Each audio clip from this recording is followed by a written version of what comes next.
But let's start with you. First of all, in terms of this European Super League nonsense, if you look at the trajectory of football over the past 3 decades, this is not a surprise. You know, we had the Bosman ruling, freedom of contract. Good players could then move to the bigger clubs, mainly in the bigger leagues. Then we had all the TV money, which obviously went to the bigger leagues. That's where the market was. Then UEFA changed their competitions so that the European Cup for winners became the Champions League, where teams that were 4th and 5th off the pace, managed to get into the Premier competition. All the power and money went to a small number of powerful clubs in an even smaller number of very powerful leagues. So this European Super League proposal for a closed shop was not a surprise. What has been good is the backlash, and not just from the fans of the clubs involved, because what these proposals do, they take teams with huge European pedigrees, Benfica, Feyenoord, Ajax, Celtic, they carve them out. They take English clubs with incredible European pedigrees. Your team, Iain, who won the Cup Winners' Cup in '65, West Ham United. I'm impressed. That's okay. Ipswich Town that won the UEFA Cup, Nottingham Forest. Even if all of those English clubs managed to get back to their old glories, they could never pit themselves against this closed league club. That's not sport. Now, the prescription as to what UEFA does, what the local federations do, all I would say is, I hope they don't roll over and give these greedy clubs any more money. Well done, well saved. Any more power. I hope they try and return equity to football so all the clubs from all the leagues can actually play in proper, respected, decent competitions. And to answer the two questions directly, it is going to have an impact on kids. What's the appeal if it's going to cost you $2,000 if you were, say, an Arsenal fan to travel to your away match at Juventus? No kid's ever going to go and be able to see that. That's never going to happen.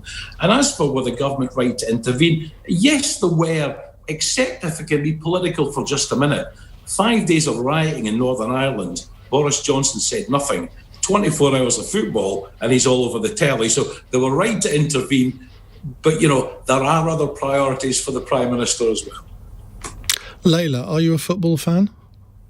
So I have a confession to make, which is that I am not, but I live in a house with an ardent Chelsea fan who has been schooling me on how appalling this has been over the last few days. And I do sit there while we watch as Chelsea and West Ham and Leicester City scrap it out for that top 4 place, which I'm assured is the thing to get. Don't forget Liverpool. And Liverpool indeed. But the point is, this is greed that takes away that excitement. Okay, or not one that I personally have, but for all those fans who are hoping that 1 year that their team will just about make it, that unpredictability of football, the way that we see in the FA Cup, you have the teams that came from nowhere to go to glory, that would have been gone because everyone else would have been excluded. And I think what it's speaking to is a general trend, as Stewart was saying, of the more money that has poured into football, the more remote it has seemed from fans. I think this review by Tracy Crouch, who I really rate actually as an MP, and I've worked with her on other things, including the Vagrancy Act and homelessness in the past, and I do trust her to look at this from the point of view of fans, because she is a massive football fan in of her own right. I think actually we should look at that review very carefully. I hope that she's given complete free rein to do what she needs to do. And I'm really attracted by the idea of putting the fans in charge. In Germany, they've got a 50+1 rule, which means the majority rule of the fans. I actually think we should be bringing in legislation so that if you are going to join in new super leagues, actually ticket holders should be balloted, for example. Let's put the fans in the driving seat. Well, just on that, Tracy Crouch has actually been conversing with a German football journalist on that subject today in German. I know that because she messaged me to say, have I got the German right on this? Liam Fox, are you a football fan? Well, on and off. And I think that I've become a bit more disillusioned with football in recent years, where it's become not the route to opportunity that it was traditionally, or has been traditionally in Britain, for people in a locality joining their local team and then working their way up. What we've recently had are a series of brands where people have been bought in internationally, often with no links to the local community at all, and dependent on the money brought into the club. Now, that's how a market works. I don't think since Gerald Ratner, anyone has misunderstood their market as much as those who made the proposals this particular week. And I think that, for me, the key thing about it, and, I'm a free marketeer, my view is that these are private businesses, let them do what they want. But the real sin was the anti-competitive nature of it. Not in any other area of sport would we accept that people would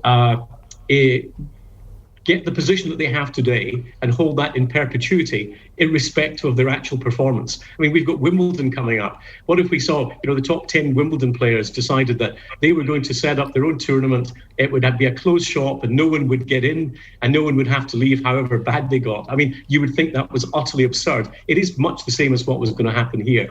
And one of the great things about sport, about everything, is the element of competition, that teams have to perform well or they'll be relegated, and teams have the great opportunity to be promoted if they also do well. If you take that out of sport and you take that interaction going up and down the ladder, you've lost one of the very basic attractions to sport itself.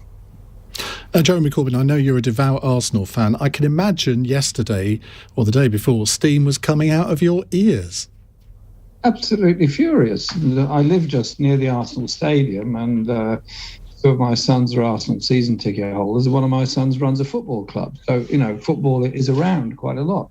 And people around here were just very, very angry about it. They feel that their club has become very corporate anyway, although it does have a very good community programme, and I applaud that part of their work. But this European Super League, whilst it has been knocked on the head pretty firmly over the last couple of days, it's a process that's going to come back and back and back, because the biggest, wealthiest clubs will always want to protect themselves and their market being television sales, kit sales, and all the rest of it. This ESL was a completely crazy idea. Who on earth would want to watch 12 teams playing each other? It really doesn't matter who wins or who doesn't win or what they do. It'll be about as exciting as pre-season friendlies. So it's been knocked on the head. But we have to go a lot further. The German model of 50+1 is a good one, but that is under threat in Germany, where a lot of the big money in Germany wants to defeat the 50+1 and get control of the clubs. Bayern Munich, Borussia Dortmund and others are under pressure to change.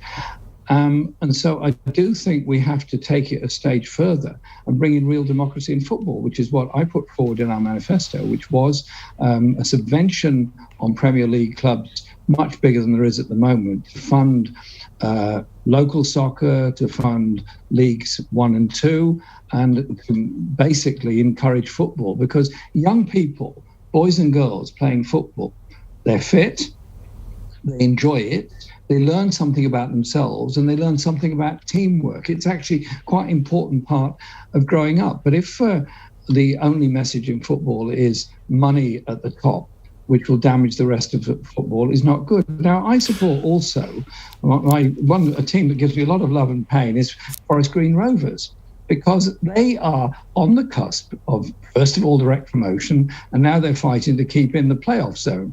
Well, that's good. That's exciting. That's fun. That's what football ought to be about. And I think fan power over the past few days has been really good. But let's follow it up.